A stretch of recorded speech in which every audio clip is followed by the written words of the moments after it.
Hello everyone, I am back and this is going to be Shusaku review number 34.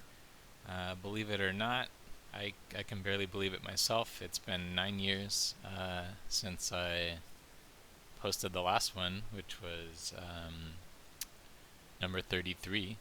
Uh, but I'm in a position to get back into these again, start working our way to the end of the book. For those of you that are new to the channel, basically the project we've got going here is we're working through the book Invincible, The Games of Shusaku by John Power. And we stopped actually about halfway through. I don't remember if I realized that at the time, but when I cracked the book back open again, I was interested to see we were about halfway there. And yeah, so I'm excited about getting back into it. Things are going to be a little bit different last time, or than last time. At the time, 9 years ago, this was more of a sort of like a live collaborative thing. We had the study group Q room on KGS, and I would do these live, and there would be other players kind of asking questions and interacting and things like that. Maybe we can get to that point again. We'll see if there's interest for that. But for now, these are going to be more just just me rambling by myself. But hopefully that's okay. We'll see where we go. The last thing I wanted to mention is obviously in the last 9 years we've had a big event in the Go world, which is AI, right? And given that we're studying these games, which are very old at this point, I figured I'd make a couple remarks about that. I do think that these games are still really interesting to me, not just because of kind of like the historical value, but still for learning. I think that they're really valuable. And one of the reasons I think that is that they spent a lot of time on these games, right? If you compare the amount of time spent per move to what a professional will have today, even in top tournaments, um, it's just not really comparable, right? So like the level of reading and analysis and stuff in the end game or the middle game and the end game in these games, a lot of times really is pretty close to perfection. And so I think we can learn a lot still, basically, is what I'm saying. The other piece with AI is I think it would be interesting to run these games, through an AI and get some ideas. And I'm sure there's people that are doing that. I've made the decision that I'm not going to do that with these reviews. It actually takes a lot of time to prepare already, and that would just add more time. So for now, my plan is to just focus on the games themselves, but maybe that would be something interesting to look at in the future. All right, cool. So the last thing before we actually get into the game is we can talk a little bit about this particular game. And so this is the last game that we have between Shusaku and Shuwa. They played 27 games that we have at least, and this is the last one. And basically the commentary in the book is that it's a very fitting end for their series of games because it's a masterpiece. Shuwa plays his Amashi style basically to full effect. We'll get into that a little bit, but it's a really great example of that style, and his play is pretty much faultless in this game. And in general, there's basically no mistakes, except there is one mistake that is played by Black at one point, and there's an interesting story behind why. So it's actually an accidental mistake, if that makes sense. But we'll get into the story a little bit later. Um, And then the commentary is by Segoe Kensaku, and he was referring to a commentary by Sugiyuchi Masao. And so now I am referring to them, and I'll be adding bits and pieces of my own analysis as well. Cool, let's get into it then. And actually, one more note here. This game was played over 2 days, and that's important. And 2 days that are 5 months apart. So, started in October of 1851 and ended in March of 1852. So, up to move 81 was the first day, and then they resumed 5 months later. So, kind of interesting, and actually ends up playing into the story of the mistake. Cool. So let's get into the game.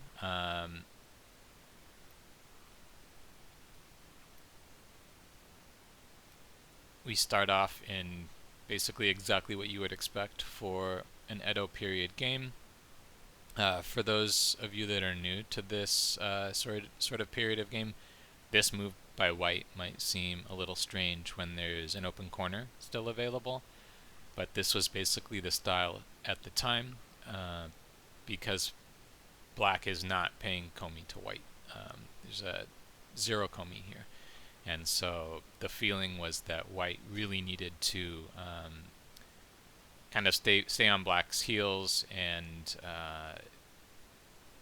basically push black, right, to make up for that difference of black getting the first move. So black basically gets to play 3 corners like this, which is very nice. White approaches the second corner. These approaches are obviously large moves. And then Shusaku plays his famous Kosumi. So this is a move, I guess, that has been vindicated by AI, funnily enough, recently. So at the time, Shusaku, I think, remarked, like in a letter to a friend, that he spent a lot of time thinking about this move, and he concluded that it was going to be good no matter what. And until recently, it had been considered a slow move, right? Like solid, but slow, probably not ideal. And now, very often, you'll see the AI just suggesting this move, right? So it really is just a good move. Maybe we didn't always believe that. But the idea is that black is making miai of, hey, I can expand the right side while putting pressure on this R5 stone, or I can do something on the top. I can press along the top at B, perhaps. So that's the idea of this move. And white's response to that, which apparently was a common counter to this, basically to black's plan, is to just nip that in the bud right away. Extend here and say, well, you can't do that. Sure, black can maybe come in here and start a fight, but he's not going to be able to get that ideal move from before. And black answers here, which would be threatening something here, and white answers. This was a little interesting to me. I could be completely miscalibrated on this. This felt strong, but I was a little surprised to see it so early in the game. But there weren't any actual comments in the book about this move. I should mention, just going back here real quick, so if white plays maybe what feels more natural, approaching an open corner is always very big, or maybe enclosing one would be big, but in the Edo period, what they would have done is approach, just to keep the speed. This really is kind of the move that white's worried about, right? Like, this is maybe going to be too good for black. Getting this nice extension here, also putting pressure on the A stone, and basically black's going to dictate the game.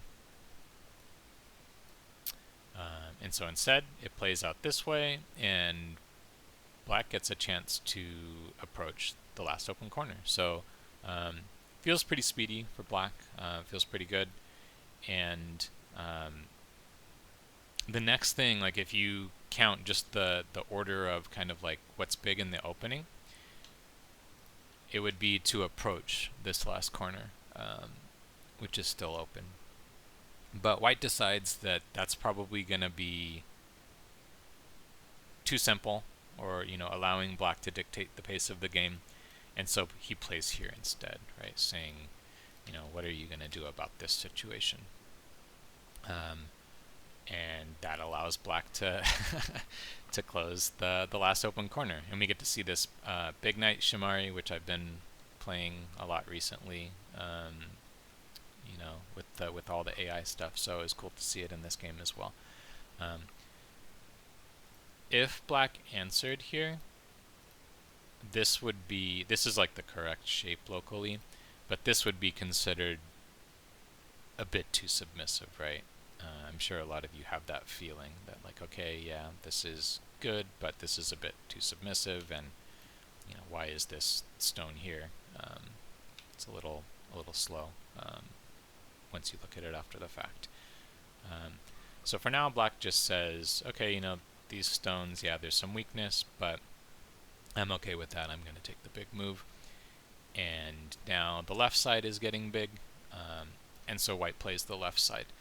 And interesting choice here as well, right? So one thing white could do, like the other main choice, especially at that time, I think would have been to play the loose pincer, a 3-space pincer. At this point, by the way, we don't really call this a pincer because black has space to extend to, right? But he could play this loose pincer, which is kind of saying, I care more about reducing the left side than I do necessarily attacking this stone, right? But black would probably just answer here because the space in front of the Shimari is very valuable, and this would lead to a fighting game, right? Because the pincer is loose, it means that there's actually not that much pressure on the C15 stone, so black could definitely play this way. And so that's why white just basically plays for the left side rather than really worrying about pincering at all. And notice he leaves himself 2 spaces to extend in this direction. So that can help if you're trying to figure out, like, where can I play along the left side here. So white plays there. And now basically black continues in the upper right. So he presses, white jumps. This is kind of like a standard sequence, and then black plays from this side. And again, this is a pretty standard thing you would see a lot in games around this time because it's one of the standard follow-ups from this Kosumi. But now white does something different. He just extends here. And that could be a little scary given that these stones are like in a 2 against 4 situation. But this is kind of part of that Amashi strategy, right? So in the book they actually mentioned that these 3 stones here is a good example of the Amashi strategy. Basically it's a hard term to really define, but white is just trying to play big points very quickly, and he's okay with taking some losses here and there, but the idea is he's going to like take some real profit and just like outlast in the end and have enough. Modern example that it reminds me of would be like someone like Chochi-kun, I guess. But you can see, especially with this 3 stone, white is saying, I'm going to protect here, I'm going to get some profit, and these stones on top, I'm going to manage them. And he's trying to catch up, given that he has no komi. More normal would have been to push out here, right? Clearly black is threatening to surround, so typically we would want to come out, and then black would probably extend. Again, white needs to come out here, otherwise black can seal on the same spot. And we can expect something like this. This would be like the natural flow that they suggested, but Shuwa decided to do this instead. And so given that white ignored black, black wants to do something in this area to punish, right? But first he's going to make some exchanges over here, and this is another common sequence, right? We're basically going to press white down, but the order is important. First we get him to answer here, and then we push in the corner, and finish this little sequence here. And a lot of times you would have an extension here after that, right? Because this Atari is still really critical. Letting white get that isn't the greatest. But we are focused on the top, and so that's what we're going to do next. So these are just some exchanges, basically, to get in beforehand. And so this push here turns out to be the one mistake in the game that was criticized, and we'll analyze why it's bad. But first, let's just go through this sequence on top and see what happens. Obviously, white's going to try and stay connected, and then black is sealing from the outside, and here we're going to double Hane, right? You can see that there's cuts and a liberty constraint, so in this sort of situation, black has the power to double Hane and keep these groups separated. White connects, black connects, and white makes one more move here to make sure that he's alive.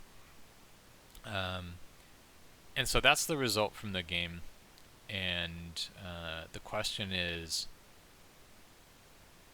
what went wrong? Like, why is this move a mistake? I'm going to click the next game move just to try and keep the tree clean. But basically the problem here is later, if black plays this in endgame, white's going to need to pull back, black defends. White's group is alive already. However, if we remove the exchange of A for B, it's not going to be alive. These square moves over here actually will end up being sente. So let's go back and look at that. This is like a pretty fine detail, obviously, but I think it's really interesting. So if we do the same sequence, and again, this would be played much later. It's not the most critical thing now. But the key thing is that when black plays this, it's actually going to be sente against this group, right? The only difference is that we did an exchange A for B. And what that means is if white plays something else, now we can do something different, right? We can play this one, and this group is a dead shape, which means that black would basically be able to get these in sente in the game, which is a pretty big deal. So the question is, why did black push, if that's the case? And one thing is,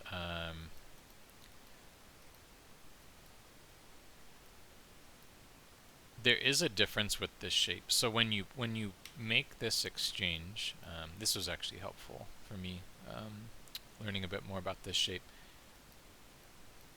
It punishes white more, right? If white tries to do this sort of thing, and we capture, note this stone here. There's this extra stone that white played, which now is a completely wasted move.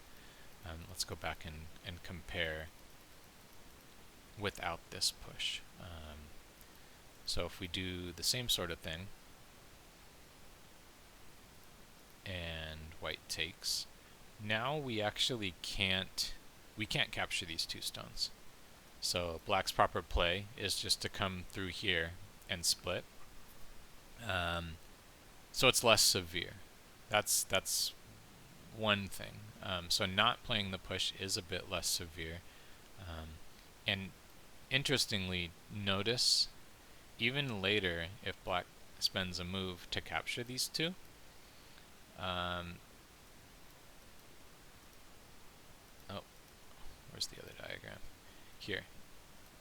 Notice that there's a complete move difference here. So in this one, white has not wasted a move here, which is huge, right? It's like that's we measure differences in strengths by handicap stones, right? So like white has given up a whole stone here,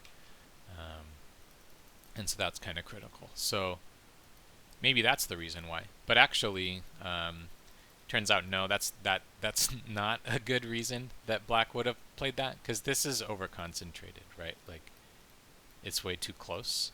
So white wouldn't play this way anyway. So there's no good. That's not a good argument for pushing here. And it turns out the reason that black pushes here is that basically it was just like a complete mistake of history. So if you remember, this game was played on 2 different days, and the second day, when they concluded the game, it was actually 5 months after the first day. And basically what Shusaku explained after the game, what happened here, the first day when they actually played the game, he played the proper way. He didn't play the mistake. But then 5 months later, as they were just putting the stones back on the board, he played the push and didn't realize it. And then they played for some time, and at some point he realized that the exchange was on the board and it shouldn't be there. But it was too late for him to do anything about it. So he basically just continued the game with the mistake there. So yeah, pretty interesting. I guess that's the sort of thing you got to worry about when you play games over periods of months. But in any case, this is how it played out in the game. One more note here. So sometimes it makes sense to put the cut in first, right? To give black a problem and then fix. But in this case, it's not going to work out so good. Black can play these Ataris and then fix the connection here. And this fight looks like it's going to be harder for white than it is for black, right? He's got 3 weeks or 3 groups to worry about. I think maybe you could say black maybe has 2 to worry about if you split D and E. But the group on the right, that's going to be fine. So the sense is that this would just be a bit unreasonable. And so that's why white just connects, and this still is a cutting point for later. And yeah, so now white is settled, and the next big thing is this move, right? This shape point is very important.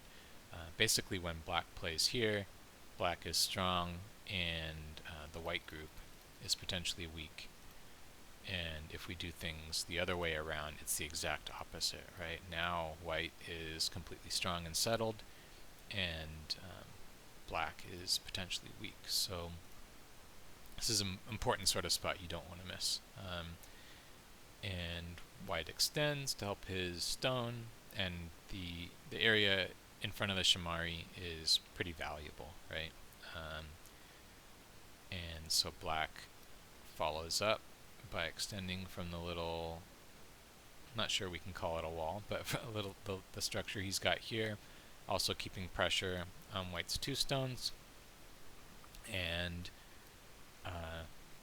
white now extends on the bottom. So you can see we've played almost all the side moves at this point. And although there's a 3 space extension here, where it's kind of obvious there's a weak point. White is trying to keep pressure, right, on the Shamari, and threatening moves against this corner enclosure. This was an interesting move as well. So black answered. It's just not a shape I'm used to seeing. I feel like, I see this, or sometimes this, but Shusaku played here, and seems to be fine, right? It's keeping both groups split, and it does have some kind of like obvious follow-up moves. But basically he's keeping his corner strong, and in doing so, the white groups will have some weakness. And we'll see how that plays out later. And so now finally white's going to get back to this group. Black never answered, so how do we attack this group? And this is the correct move. Not sure how many of you have seen this. It's a little bit of a weird move, right? Doesn't look particularly natural, but this is the correct move. Let's just play this out and then we'll analyze it a bit. So black kind of has to pull back to extend, and then we get this exchange in the corner, right? So there's not a lot of room for black to live here in the corner, basically, right? That's the meaning of what white's doing here.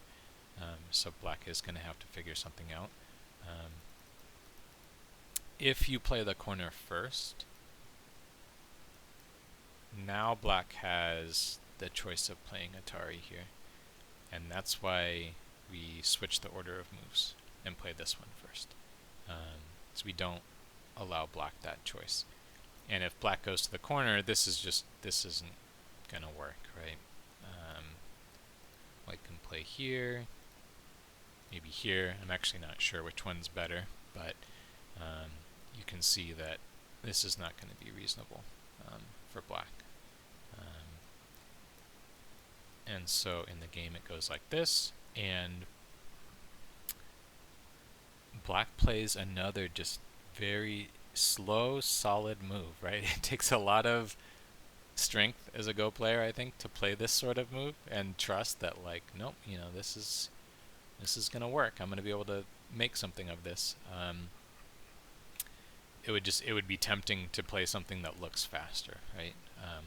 But black plays here for now, and white plays here, which is interesting, right? Because this shape clearly has some problems. We've got a thin area, and then now he just added some more thinness next to this. So my first Go teacher would call this thin next to thin. Shy Ghost is a great teacher, especially of how to think about things. But the reason white does this, he could play this, and now he's solid, but it has almost no effect on black. In a game where there's no Komi, he doesn't really feel like he can afford that, right? So he's stretching a bit more, and so, but black, let's remember, has played some pretty solid moves around, right? So now he decides it's the time to attack. And I was kind of following along the book text before I saw the move, and it said that black 47 is a very severe move, and the first move that came to my mind was here. And so I was really happy to see that was the correct move.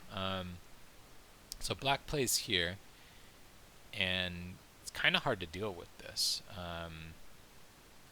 Again, like thin next to thin, right? So white plays here, which is the correct shape. But, maybe what if I can play here, right? Like a bit more. The idea would be that it's a bit more efficient, like put some pressure against this group. But black is going to play here and kind of get this ideal situation, connecting these stones together. And the idea that white's going to kill that black group is not really reasonable. And if white tries to connect the bottom part, again, it's thin next to thin, right? So he's not, like, this is going to be a problem. He's not going to be able to fix both of these problems. And so he plays here. I also should mention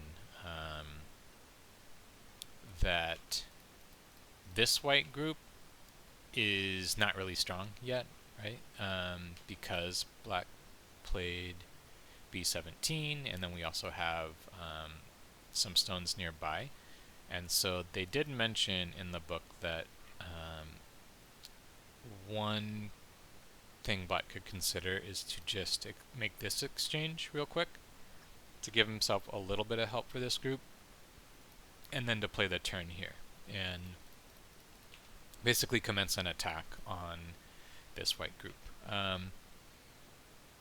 Yeah, I don't know. I don't like that up here in this area. It looks good for black, but I don't particularly like the idea of helping white out so much on the bottom. And I'm assuming that Shusaku probably had a similar feeling. You know, like, I played these strong moves down here. Let's figure the situation out in a more active way, right? So I'm going to attack and hope to resolve things and then get back up to the top later, rather than playing a bit of a thank you exchange. So this situation gets really interesting. Obviously, black has to come down here to keep white split. And now white turns because, although it may be tempting, and I think especially at a lower level, you're probably more likely to see a move like A or B, right? White trying to swallow these stones up. But that's not going to work, right?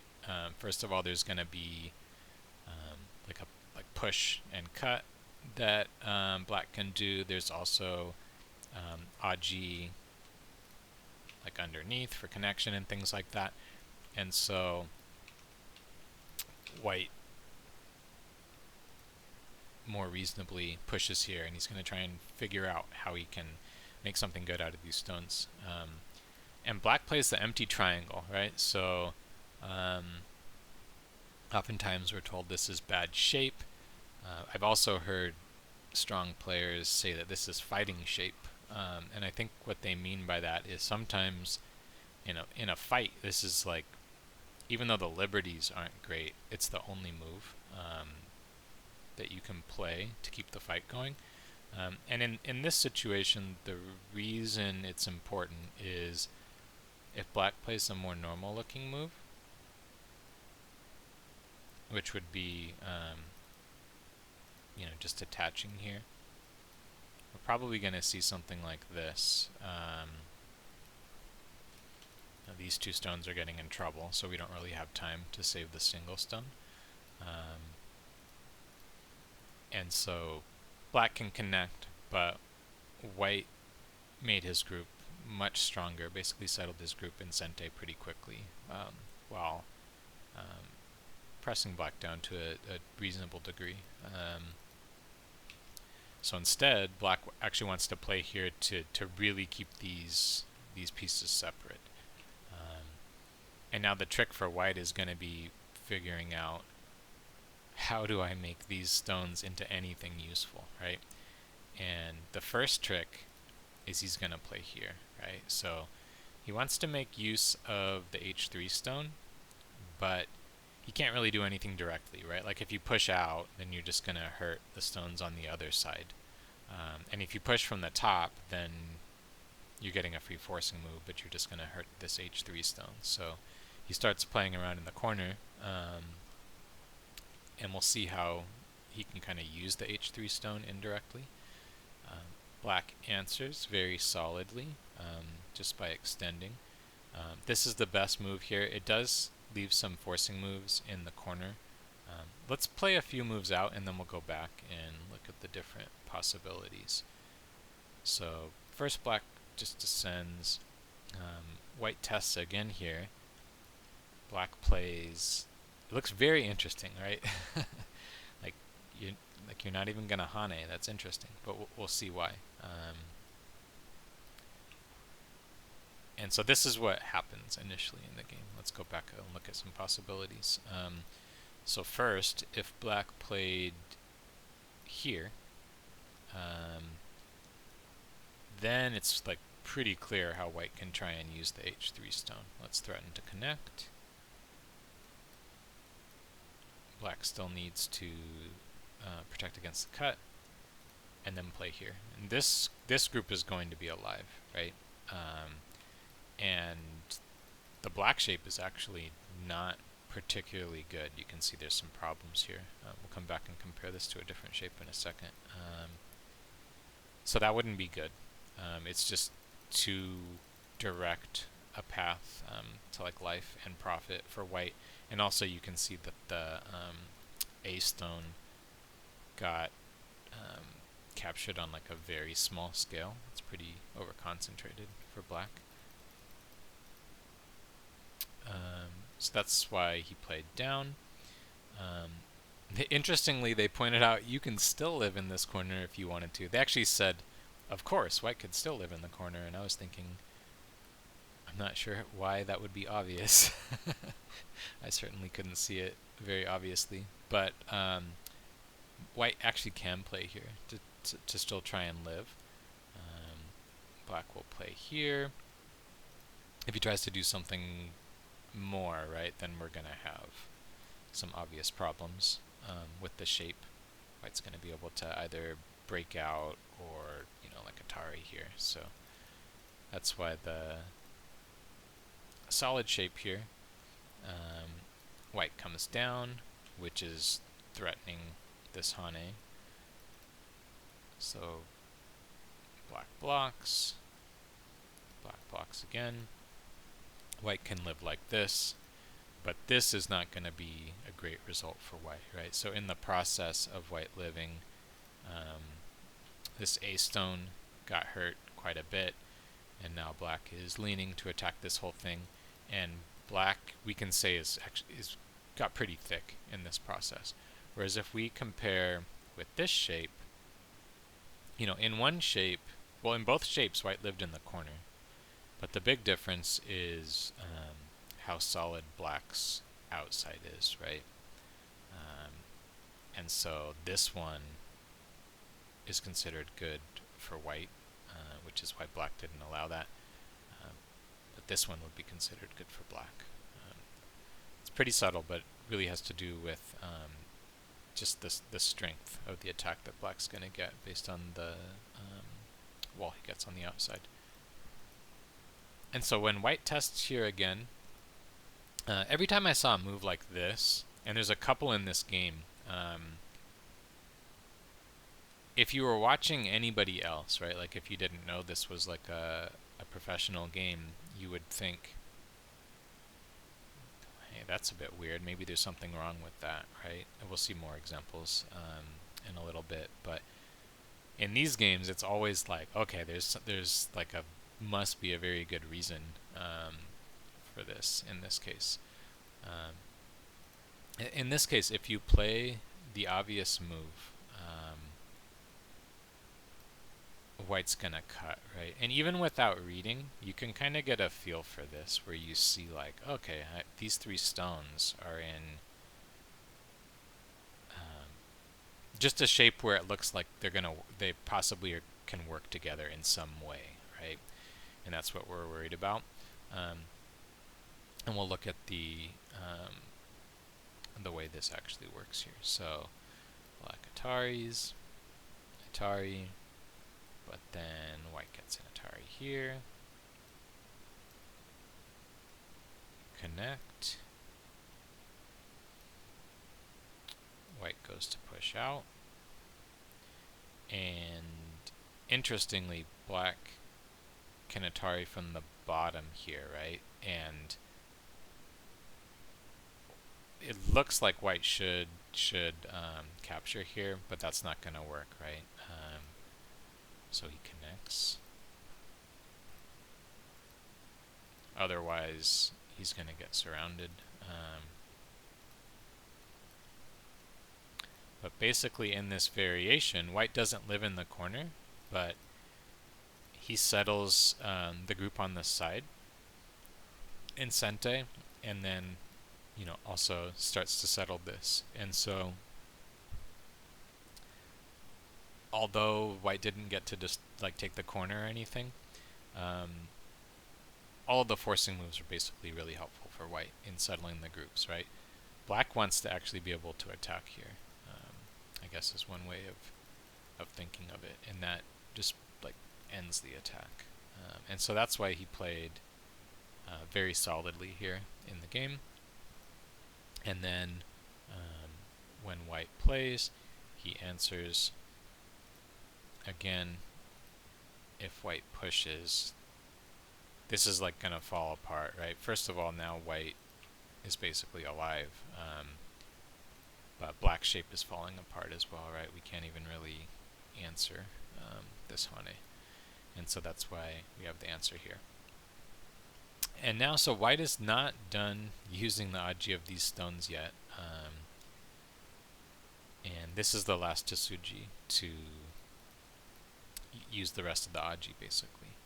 So he Hanes, black cuts, he pushes, because this is the way to really try and use these stones, right? We need to be occupying the liberties. And black plays here. And that's a little bit strange, right? You would expect this Hane, because, we kind of were always taught, the Hane at the head of two stones is really powerful. It looks pretty powerful, right? But black plays here. We will analyze why in a second. Basically threatening this group, and white doesn't answer. He takes the other key point. Black gets to push through, basically surrounding these stones. And now, how do we finish up using the Aji, right? We can play here, which is Sente. Black has to answer. And then we play here. And so you can see what's happened since the beginning, right? If you remember, black played here, sort of invaded. Basically, we've had sort of an exchange where white played a bunch of forcing moves, and eventually black got to swallow like part of this group, but white also now has very clearly captured the A stones, right? And with good shape, like in a clear way. And so the commentary in the book was that this sequence in particular, like starting from that black invasion, was just very natural and pretty beautiful. And so what happened here? So let's take a look at if you Hane. The problem is that when white cuts, it gets awkward almost immediately. You can see because of this liberty problem, right? So like next move, if white plays A, the fight's over, right? So black has to answer here. And then we can make shape over here, make this little table shape. And that's putting pressure on the A stones, right? So let's say we push.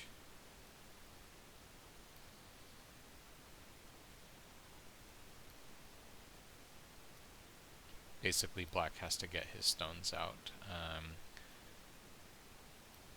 White plays Atari and pushes once more. This, you have to be careful about the shape here, right? So black plays Atari, connect, Atari again. Like the shape falls apart very, very quickly. So that's why white is making sure to add an extra stone here, so it doesn't just become Atari, Atari, Atari.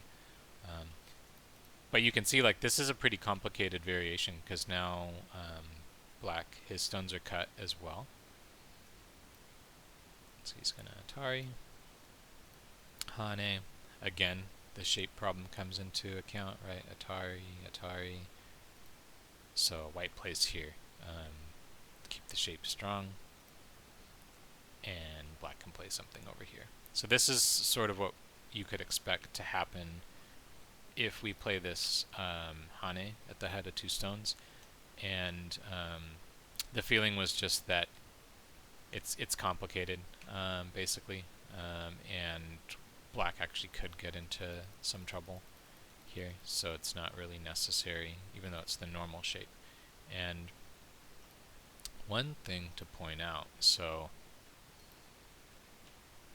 if you remember, black's move in the game was at A, asking white to answer at B. And so now if black has a stone at A, then he won't Atari here, right? He will play at C and will connect. So that's the idea. So when black plays here, that's why white can't really afford to play here, and instead makes the exchange, allowing black to take that. If he answers, and then black Hanes, let's pretend the same moves get played. They might not, given that there's another exchange here. But if we play the same sort of sequence,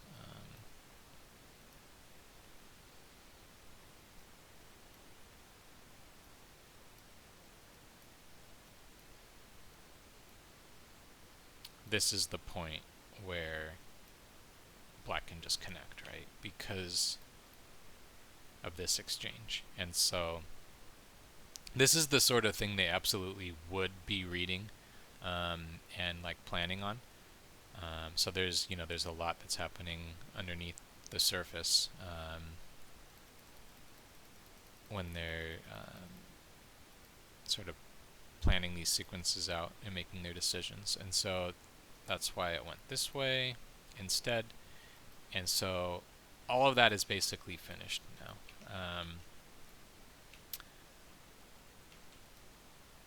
Well, almost, I should say. This group is getting weak now, though, right? So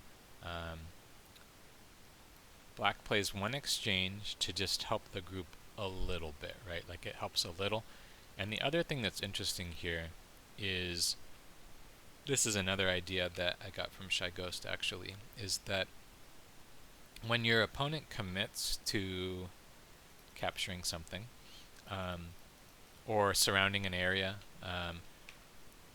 it can often be the right time to like force him to commit to that. So the timing here is pretty good, right? Because white just said like, I'm taking these stones, so you're pretty much guaranteed that he is going to answer that exchange at that point. This can come into play in endgame, or like timing for when to play endgame moves a lot. So black does that, and then he answers here. So this is kind of like the last move that really finishes things up and gets rid of most of the Aji left behind by these stones. If black does not do that, then white has this move, which is pretty annoying, because black actually has to come back, and then this type of thing can be really nice for white, right? Destroying the whole left area. Depending on what happens, there's maybe a little bit of Aji still, and then you've got the A area, which gets weaker because of this. And if black tries to play stronger, like this, leaving a cut, then white can extend, and there's going to be Aji with the Hane at A, and there's a cut, right? There's going to be liberty problems, which we'll see some of later. And so that's why black plays here, and they said that this was necessary. But what that means is that white has a new target, which is this group in the lower right. So we attack by taking the base away, and black starts defending. This was a very interesting part of the game for me, because some of the moves were so unintuitive, which tells me I have something I can learn. But basically, like, this looks slow, right? But black is just trying to make eye shape like as quickly as possible. And if he jumps, white's just going to peep immediately, and eye shape gone. Also notice, like, black isn't even wasting time trying to do anything down here, because there's not enough space to live on the side, right? So that means we need to go out to the center. So like if you have space to live on this in the like corner first, side second, center last, right? But there's not enough space, so we just go out. And white answers again. This might look like a little bit of a strange move, but this one actually did understand. It's critical, right? Because if we don't defend, then black's just going to force like this, and the attack is basically over. Too many forcing moves. So white defends to keep things to keep black weak, and black just keeps coming out. White hanes, and this is where it gets interesting again. Black plays here, and it's basically declaring like this group is healthy. Well, maybe not healthy, but like this group is going to live. And what was so interesting to me here is I don't know if I would be able to resist the urge to Atari here. A lot of times Atari is bad, right? But in this case, it gives a bad shape, right? And one thing that I have learned is when it gives them the bad shape, then most of the times it's good to play the Atari, right? And then you go out. But the reason it's not great in this case is this move is very good for white, and again, all this like the eye shape just falls apart again, and so black isn't interested in prolonging a struggle basically. So he just leaves it and plays here, and we'll analyze this shape in a second. But white agrees essentially and says, yeah, looks like that group's okay for now. Let me get back to this. This very important. This was the other move, right? And black has not had a chance to play here at A to do this attack. Like the only chance he had was instead of playing B. He's been occupied in the fight since then. So white gets back to this point. But let's take a look at if we tried to attack. Let's say we try to take the base away, and then we got to make sure black can't get out into the center. Now black can push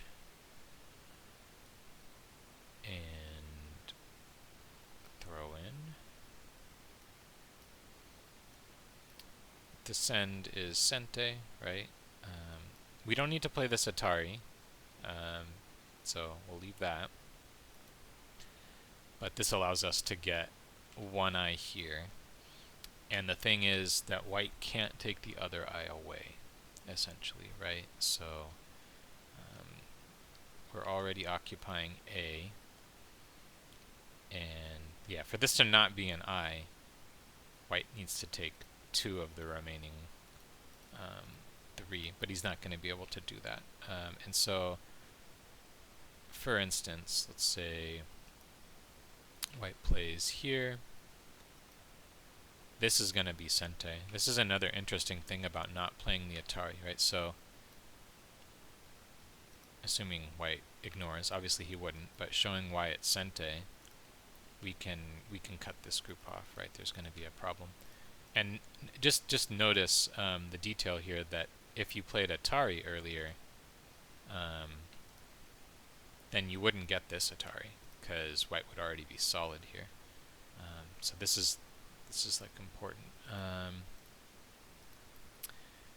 And if white takes this one away, this is probably going to be Sente, right? And even if it isn't, like worst case scenario, it would hurt a bit. But that Atari is Sente. So basically black is alive for now. So let's go back to the game. So white helps his group, basically getting rid of his last weakness at this point. And black plays this move to build the left side. But it's also paying attention to the Aji. So let's say black didn't play in this area. There's things like this, right? Threatening to connect under. Okay, I need to answer that. And then I can do the same thing again, right? Threatening to connect under. Well, that's going to be annoying. And it's not to say that, like, black's going to die over here or anything, but, before you know it, the area could get reduced pretty quickly, and maybe the marked square stones um, could get threatened a little bit. And so black is just kind of like nipping all of that in the bud and growing his area at the same time. Right? There's not really much room on the sides or anything at this point. So he does that, and now white pushes. Again, this is like, it's interesting to me. Like, this links back to the idea of your opponent, said he was like committing to this area.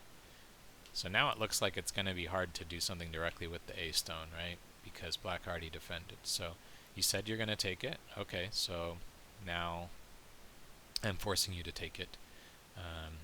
There's other reasons white wants to play here. We'll see how it kind of leads to this Atari of A later. But yeah, he's basically, this is the right timing for this. And again, this is the other kind of weird shape move that I was alluding to earlier. And it's like, okay, there must be some reason that we're playing this, right? And it's because the liberties are a problem. Even if you don't read it out intuitively, you might sense that there's still liberty problems here. With all these Aji stones, and there's a cut. This stone's still occupying liberties. And so let's play this out, and then we'll go back to look at exactly why. I thought this little sequence of forcing moves was pretty instructive. So he pushes from this side. Now this stone is like even more dead, right? Very unlikely that we're ever going to want to peep from the A direction. So he says, okay, so I'm going to use this one then. So he gets that peep in. And then he plays this shape here to kind of threaten the group. And black responds. And then he comes back and gets this final push in. So that whole sequence I thought was very instructive. Just the order of the moves and like the sensitivity to the timing. And so he does all of that, and then that leads into this Atari, which is gonna be kind of like the next section of the game. But let's take a closer look at here. So like, why not Hane? Because we can make white's area smaller, and we can get more over here, right? The problem is this Aji here. So Hane, cut, looks unreasonable under normal circumstances because you can just capture here. But then there's this cut. And basically, if black tries to like help this stone, there's going to be a problem here. It may not play out exactly like this, but you can see that there's like a double Atari here. If you, like, this makes no difference, right? It's still going to be double Atari. And if you fix the problem, like the liberty problem directly, then that means basically white got to cut in Sente. And now black's going to be like a move behind in the center. So that's kind of what he's worried about. But this is so slow, right? Why not at least jump, right? And it turns out it's just really the same thing. There's still going to be a liberty problem here, right? And so he saw that, and he respected that. He was willing to play the slow empty triangle. And so we end up here, and white plays Atari. Black comes out. White follows. Now this group is getting obviously surrounded, so we need to take this seriously. So black's gonna force,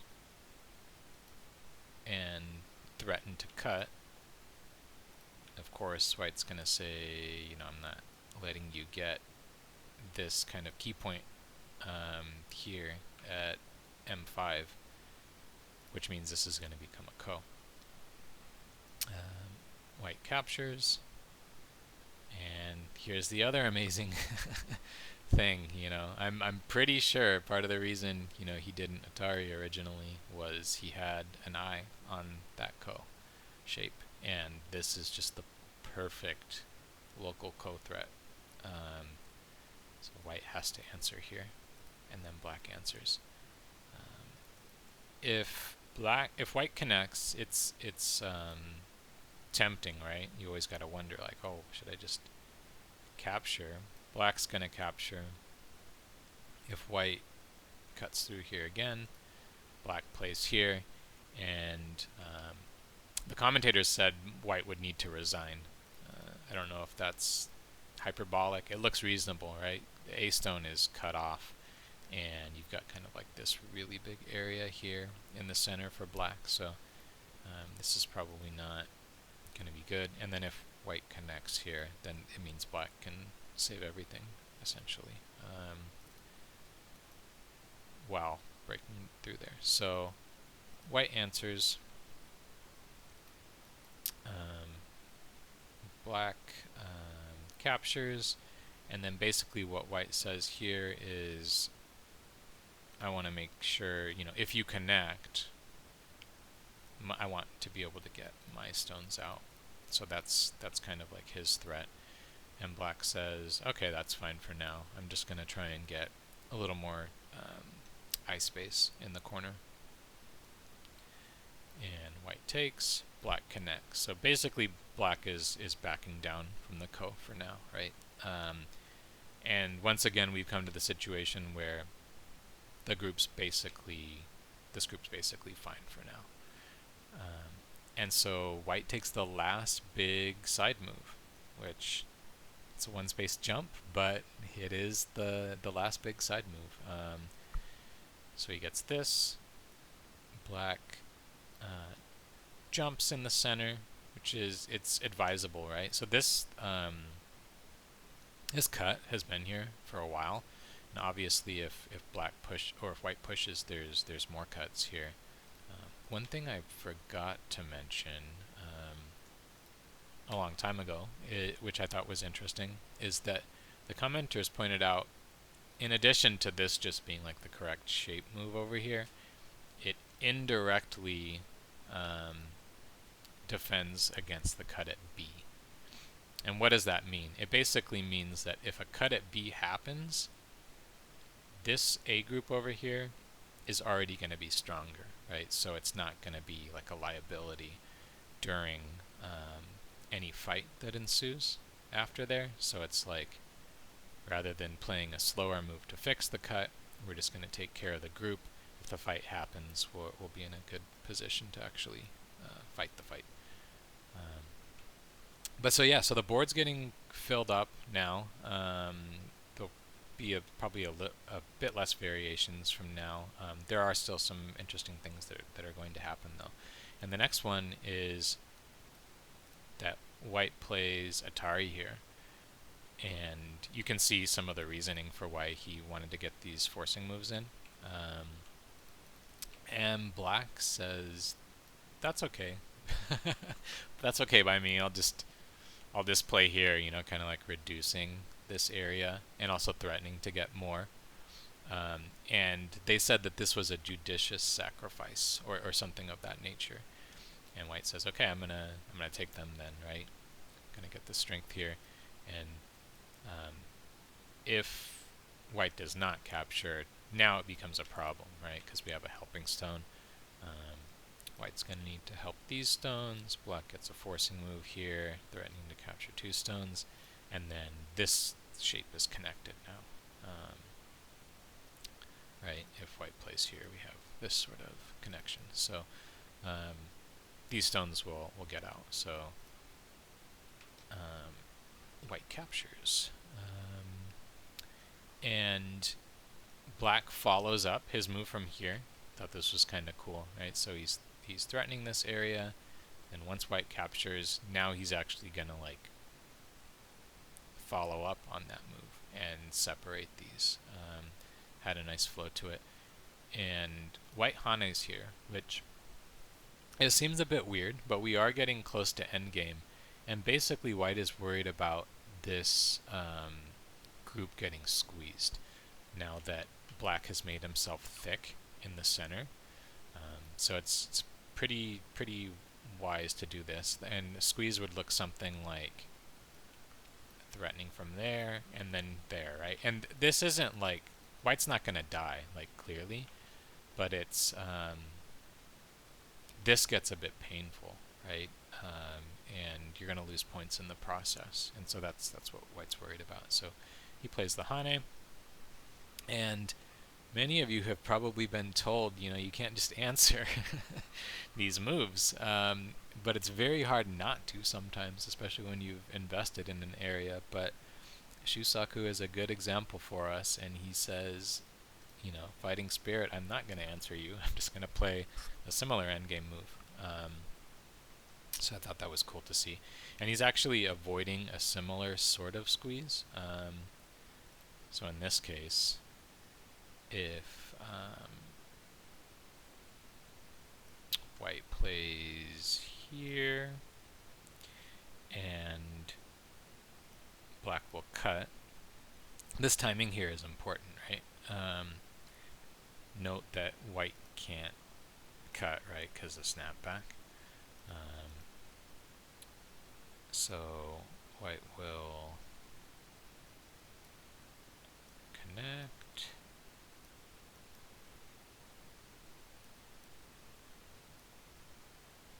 We can play the ko real quick to get a little bit more liberties in this area. White has to go out. And now we can live basically, and we have A, B, Mii, so white needs to play A, and we can live. If white plays here, it's going to be unreasonable, right? We kind of talked about this area already, but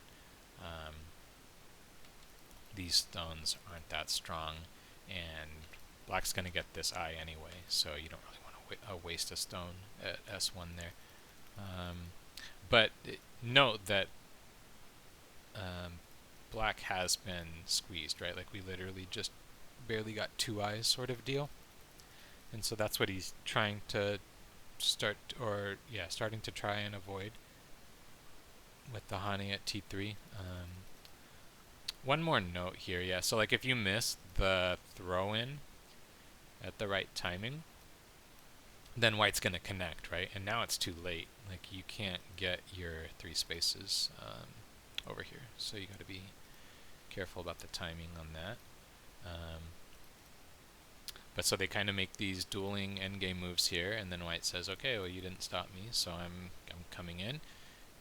Black plays 1 exchange, which could help with the liberties later, and then he blocks, right? He's got to stop it at some point.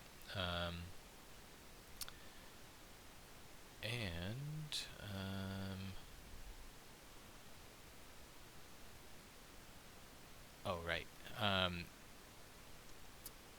White just pushes from the right now. So you can see he's reducing from the left side. Now he's reducing from the center. Sorry, I forgot what the next move was there for a second. But he basically shoulder hits and jumps. And it's just, you can see it's kind of annoying as black, right? Like this area you had is getting pretty small pretty quickly. And he's getting closer to this cut, which he's very much thinking about. But black says, you know, that's fine. I'm just gonna keep going after the points basically. So I'm threatening to capture all of these stones. So white answers that, and now I'm threatening the snapback. And white says, you know, that's fine. I said I was gonna cut, so I'm gonna cut.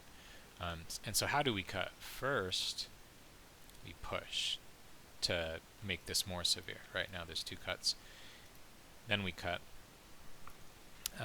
And so, you know, there's a liberty issue with these stones, but obviously the target is more on the square stones. And black says, well, you have some weaknesses too, right? So if black plays here next, obviously white's going to be captured. But white makes a forcing exchange first, right? I can capture your stones before you can capture mine. Black plays the shape move. This exchange ends up being very important. We'll look at why in a second. And then white connects. He has to answer. But basically, black is going to give these stones up. Like, he's not even going to fight for them. He's just going to use them. He's going to throw them away. He's basically calculated that he has enough of a lead. It's like it's not even a large lead, but he's and that's what the commentators were so impressed with, was how basically he was just able to calculate through the whole game that, he had just this tiny lead, and it basically stayed the same the whole time, and he made decisions accordingly. And he decided it's not worth having a big fight over these stones. I have a lead. But so if white didn't make this exchange here and just answered directly, then black might just give them away much more simply here. Just give them away like this. It's a really nice shape too, right? And white's going to have some problems. If you note, like pushing here, black's going to Atari. But if you exchange A for B, now C comes out, right? See that difference? If we put a stone at A, black cannot do this. So this exchange is important. And this is how black decides to give the stones up. So he plays here, threatening to capture this stone, and white pushes and then makes good shape. We can no longer capture these two stones, right, which are the cutting stones. And if you notice, this black A group is just in a sea of white stones, and so we have to answer now. So we need to do something about this group. So we can go for life in the corner, so that's what we do. And now that gives white the chance to attack. So and this part was great too. I thought this, just the sensitivity to the order of moves, because you could just cut at A, right? But watch how he does this instead. First he says, well, I'm just going to capture all of them, right? And black, this is the obvious move, is to connect here, but then there's maybe a wedge or some other things that can happen. So first he says, okay, let's make this connection a little more secure. I'm going to force here. White connects. That's forced. Black connects. And still now, he's not going to cut yet. He's going to force from here first to get this exchange in, which is good for him. And then now he cuts. It's very subtle, but I thought that was just really, really cool.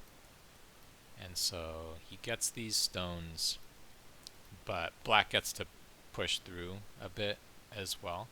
And he's calculated that this is fine for him. So, this is not, mistakes have not been made. He's just basically calculating this. And for fun here, if white doesn't answer, how do we capture the two stones? It's going to be this sort of Tasuji here, right? Whatever white tries, it's not going to be able to get out. These points here are still Mii. Yeah, whatever he does, those stones are going to be dead.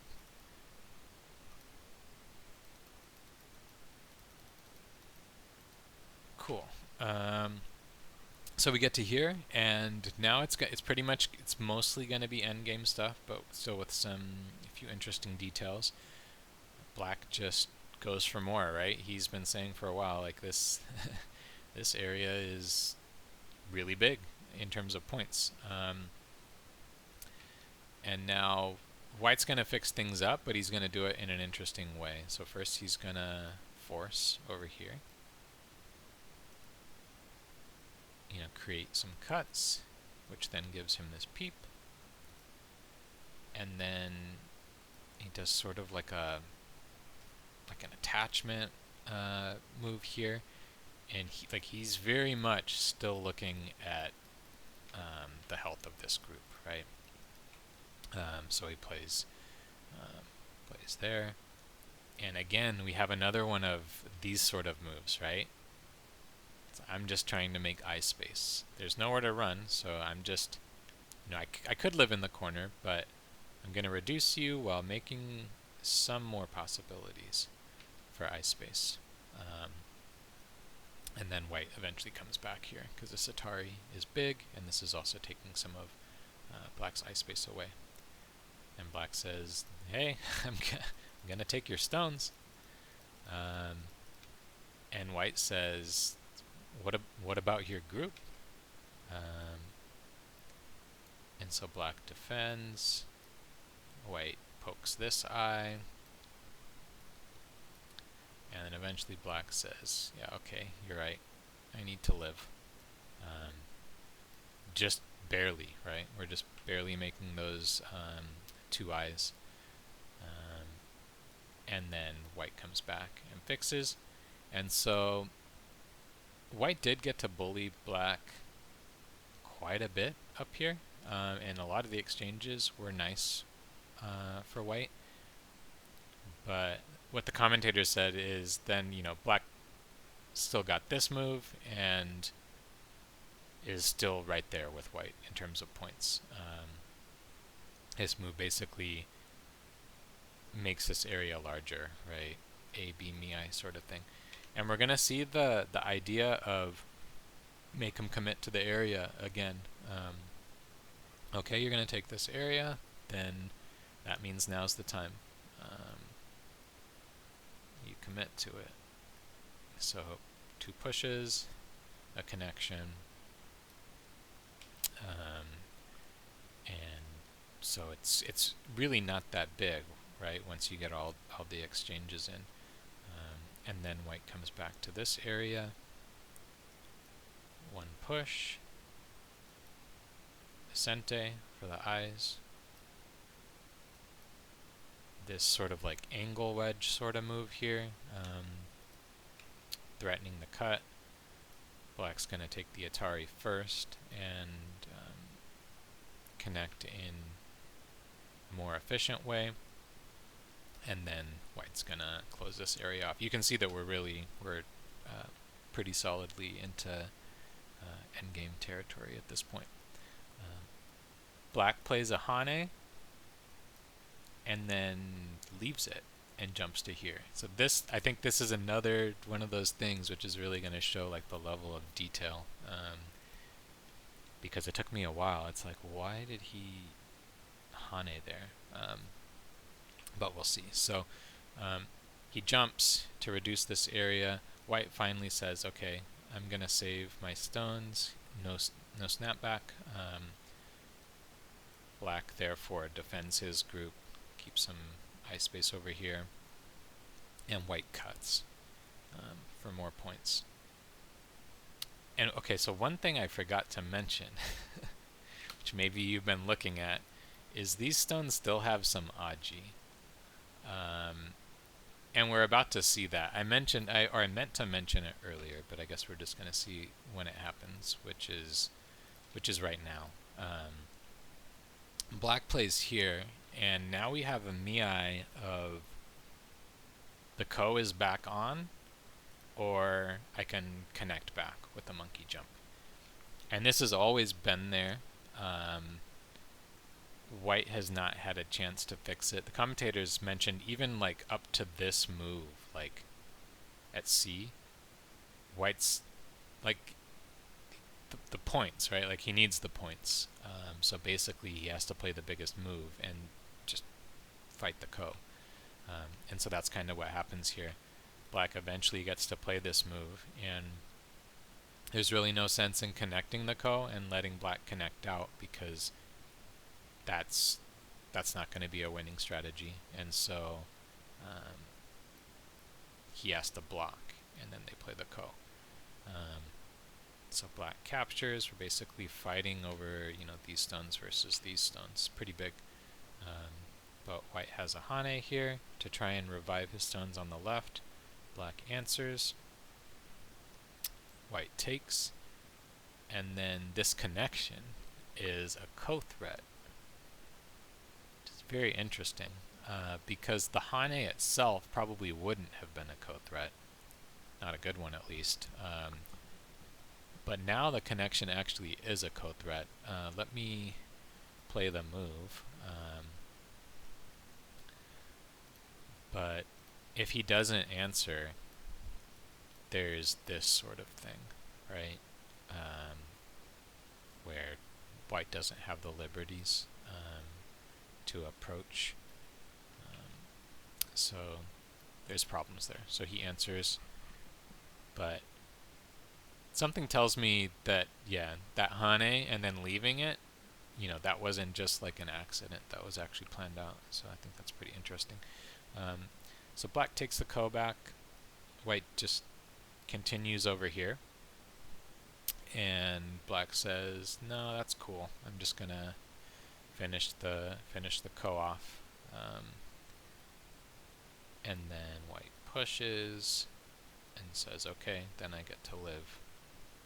And so that's basically what happens. Black goes to threaten. White says, well, answer this first. And so white gets to live here. That's what he got out of losing the ko, basically. And the problem is that black's going to get more profit now from the fact that he revived these stones. He gets to push out. White has to answer.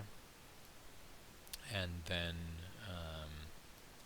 makes one exchange here, Atari, and then pushes out. This is pretty interesting here, actually, because you can see that these stones need to connect somewhere. They're certainly not gonna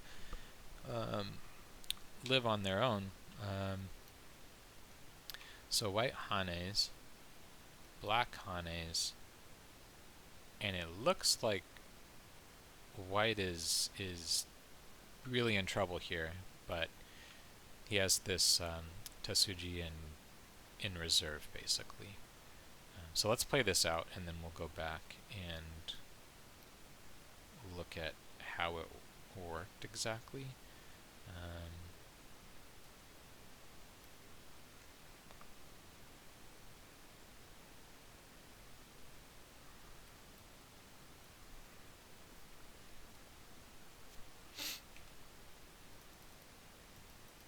Okay, so basically, when black plays here, let's try some normal moves. So something like this, black's just gonna continue, right? And even if we Atari, now we have a problem. Like, kind of need to fix the shape here, but that means we're just gonna die. These stones are just gonna die, right? So maybe if we try to Atari out, but again, we have this problem. So that's not great either. If we fix that, then we're gonna die. If we try to come out, black can do this, and then there's like still problems on the other side, so we're losing more. And if we Atari, then there's an interesting move here, right? We can play like this. Don't just connect and let white get what they want. Play that key move, and then if white connects, cut. And if capture, then we have like a ko shape that could happen here, right? So that's not going to be good. But with this move, it becomes really interesting. because now black can't do this, right? Because it's going to be double Atari. So he kind of, has to give a sacrifice a little bit uh, of that one stone.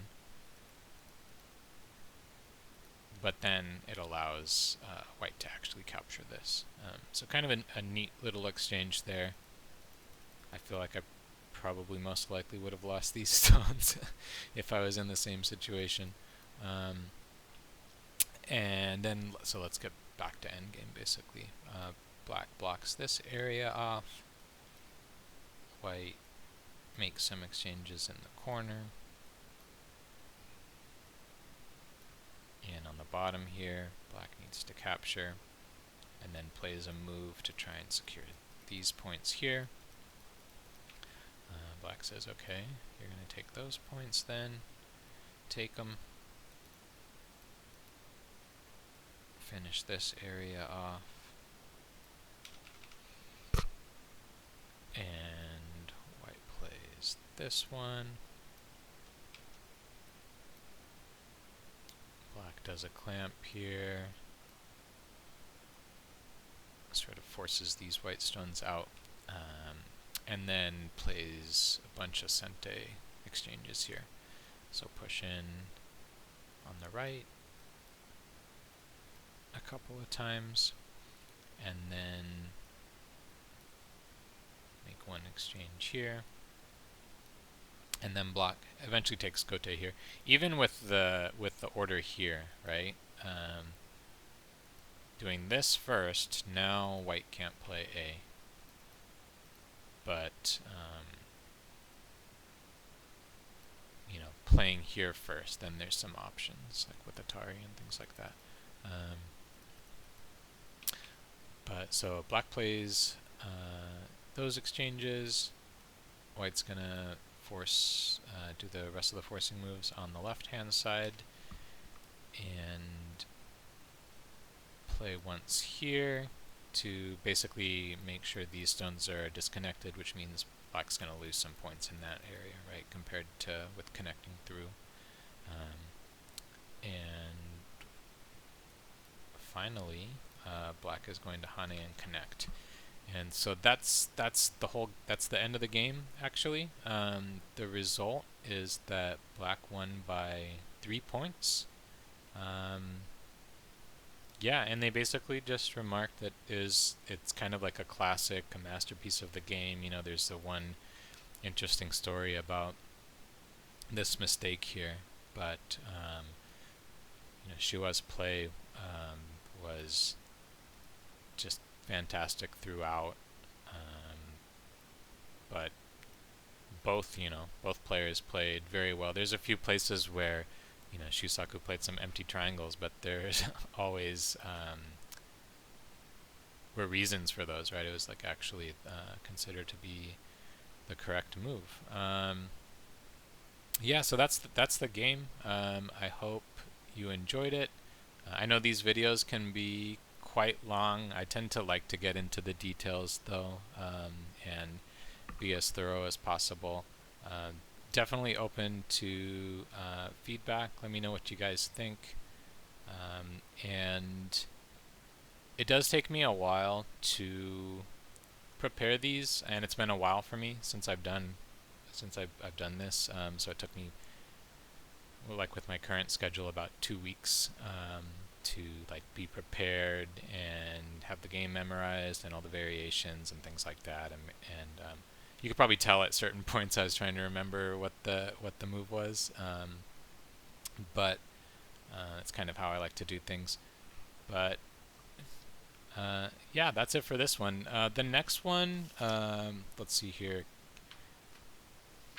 which will be game 33 in the book. It's another game of Shusaku versus Ito Showa. They played many games together, if I remember right. It looks to be much shorter in terms of the amount of analysis that they did in the book. It's only a couple pages, So maybe could get that done within a week, but otherwise probably about 2 weeks until the next one. But thanks. Cheers.